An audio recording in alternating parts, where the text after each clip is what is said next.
This is what the show is all about, the business of football. Saquon Barkley gets that. He understands the business of football. If you don't think this didn't hurt Saquon and the last 2 years haven't affected him, his family, having to go through all this, you're crazy. All right, everybody. Welcome back to Net Worth. I'm your host, Justin Pugh. We're doing a special episode today. We are talking free agency. Now, I have some other videos that are coming out, and we got some good things in the pipeline. We got some good guests. But today was absolutely wild, so I couldn't pass up the chance to talk about free agency. So we're putting some other things on the back burner right now to focus on this. I appreciate everyone that's liking, subscribing, interacting on social media.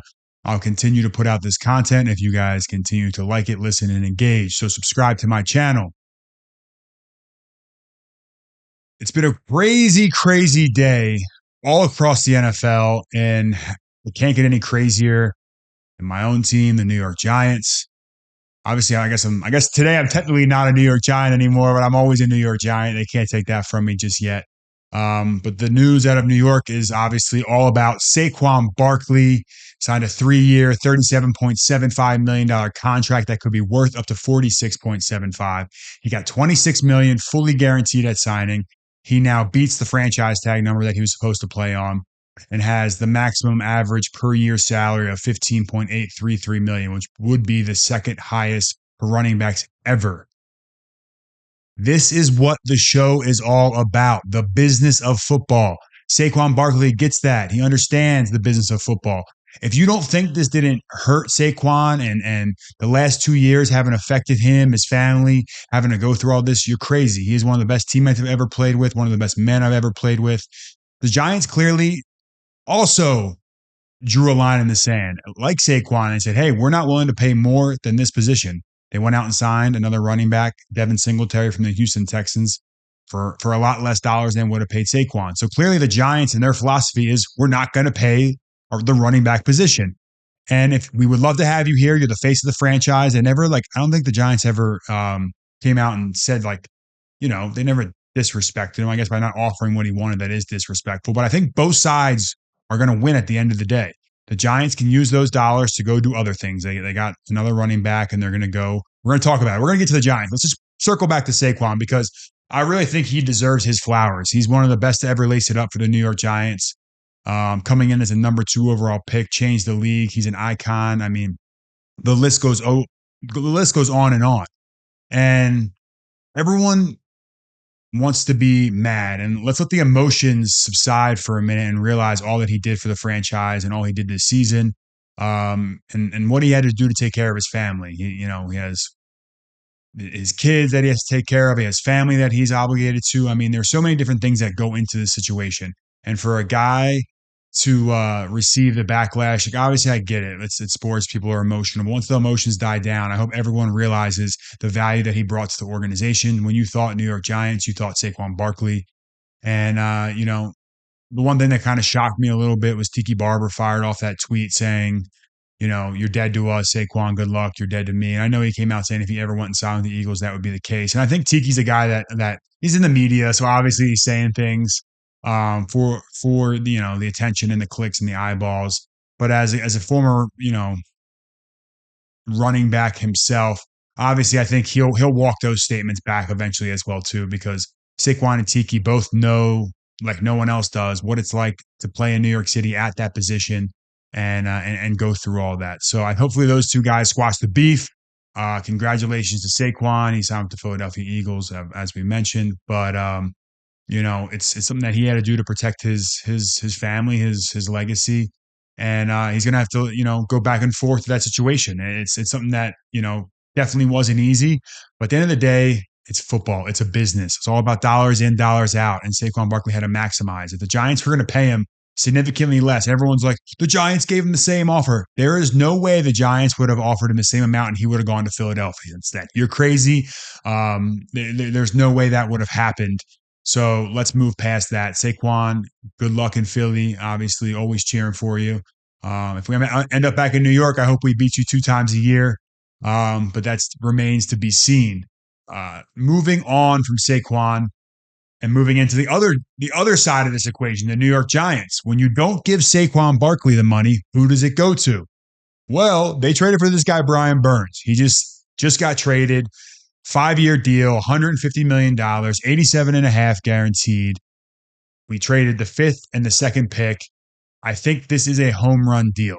Now, you turn on Brian Burns' tape. What does this dude do? He closes games out in the fourth quarter. You pay these guys to win you the game in the fourth quarter. How many games did we have last year that it came down to the last drive in the game and we didn't score a lot of points? Don't get me wrong. Like, the offense still has to improve. But when you have a closer on defense like Brian Burns, you have Kayvon Thibodeau, you have Dexter Lawrence in the middle, just creating havoc. This is how the Giants won all their Super Bowls. Joe Schoen has a plan. He is getting back to New York Giants football. What I saw when I first came here with Justin Tuck, Osi Umenyiora, Jason Pierre-Paul, the list goes on and on. Having hockey line shifts of defensive line come in and out, in and out. Everyone's like, well, don't you want to address the offensive line? The Giants did that too. But what makes the offensive line's job easier? Having the best defensive line in football. And the Giants are well on their way. They also signed John Runyon. They also signed Jermaine Elmenior. And I might have butchered the last name, Jermaine. I know we follow each other on Twitter, so I apologize. He has played right tackle for the Raiders and for the Giants' current offensive line coach. So things are really starting to fall into place. I mean, if you put a gun to my head right now and said predict the starting offensive line, obviously you have Andrew Thomas. We all know AT is a monster. I think at left guard, I think Evan Neal is going to work at right tackle and left guard. I think he's going to end up being your starting left guard. You have JMS who's going to start at center. I think John Runyon's your right guard, and Jermaine's going to be at the starting right tackle. Now we got to fill in some pieces. I don't know. Maybe they call a guy and they're like, hey, hopefully you can come be a vet back on this team again. I really love what Joe Schoen has done. He obviously has a plan. The Saquon Barkley is emotional, and everyone's getting very emotional, and I totally understand that. I try to take a step back and look at the business of it. I would love to get Saquon on the show to talk about it because at the end of the day, we're trading our health for money. Don't forget that. The owners are out there trying to create increase value, increase entertainment. What's going to be better? There's going to be so many eyeballs on the Eagles-Giants game because of Saquon Barkley. He should get a cut of those TV rights. You know what? I'm calling for this right now. NFL, when the Eagles play the Giants this year on Sunday or Monday Night Football, because it always happens, give Saquon a percentage of that game. Let him make a little bit more money because there's going to be millions and millions more eyeballs on that game because of Saquon and what just happened. But back to the Giants, they still have a long way to go. They're being super strategic. Obviously, still have the 6th overall pick in the draft. I love the move by them. There's not many guys on planet Earth that come in and can do what Brian Burns can do. So I think that's a major upgrade. I'm a little pissed they missed out on Bryce Huff. I thought he was the player to get in free agency. It kills me that he went to Philadelphia. I think Bryce Huff was the best rusher out there. I think he was the best rusher on the New York Jets last year, but they obviously have spent high draft capital on guys. They paid Quinnen Williams. They had the first round pick in Jermaine Johnson and the Will McDonald, who they just paid. But I really think that Huff was the best of the bunch. Now, talking about a position completely unrelated to the Giants, Saquon, all that, is how crazy is the guard market? Robert Hunt, $100 million. Landon Dickerson, $21 million. Like a year, $84 million total. The Eagles are known for paying their guys early. And with the salary cap going up like it is, we're actually having a cap expert on Friday, Jack Duffin, who is a beast when it comes to the cap. He's a Browns fan, but he talks about how the salary cap's able to be manipulated and the cash cap dilemma. So we'll get into that on Friday. But the Eagles are also masters of this. Landon Dickerson's a monster. Robert Hunt's a monster. They're going to have great careers. But it also shows you that we got John Runyon, $10 million average a year. The contracts are all going to come out. So I may say a number that's slightly off. Don't kill me for it. But I think it shows the kind of deal. Like, you're getting him at half the value of what the top guards are getting. And I don't know the delta between the two on the field. So I think Joe Schoen is really killing it so far in free agency as well. And then the last one, I got to give a shout out to my boy, Dave Bakhtiari.